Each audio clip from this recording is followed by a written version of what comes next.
நீங்கள் சொன்ன தேர்தல் மேனிஃபெஸ்டோவில் எதனா காப்பாற்றிருக்கீங்களான்னு இருக்குல்ல. இப்போ நீட்டை நீக்கிற ரகசியம் எங்களுக்கு தெரியும், நீக்கிட்டாரா?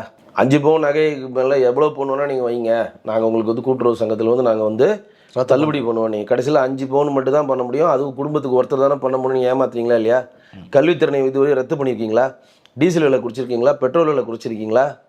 ஏன் இப்போ ஜல்லிக்கட்டு ஒரு மாடில் எவ்வாறு ஜல்லிக்கட்டு நீங்கள் வளர்க்குறீங்களோ அந்த ஜல்லிக்கட்டு வளர்க்குற அந்த காளை குடும்பத்துக்கு 1000 ரூபா தரேன். நீங்கள் 56 மாதம் ஆச்சுக்கிறதுல 56,000 ரூபா ஒரு குடும்பத்துக்கு தரணும். இந்த திமுக கொடுத்துச்சா? அதுக்குள்ளேயும் அடுத்த அலுவலா தூக்கி கொடுக்குதுன்னு அது மாடுபிடி வீரர்களுக்கெல்லாம் கவர்மெண்ட் வேலை கொடுப்போம்.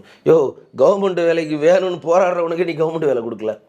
செவிலியர் போராடுறான், தூய்மை பணியாளர் போராடுறான், இன்னைக்கு சத்துணவு பணியாளர் ஆசிரியர்கள் போராடுறான், இடைநிலை ஆசிரியர் போராடுறான், தொகுப்பு நிலை ஆசிரியர் போராடுறான்.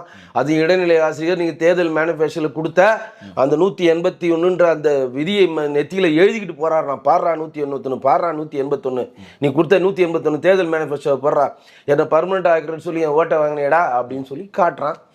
அவர்களுக்கெல்லாம் இவர் வேலை கொடுக்கலையா? மாடுபிடி வீரர்களுக்கு இவர் கவர்மெண்ட் வேலை கொடுப்பாரான். எந்த ஊரில் நடக்குதுங்க இந்த கூத்து?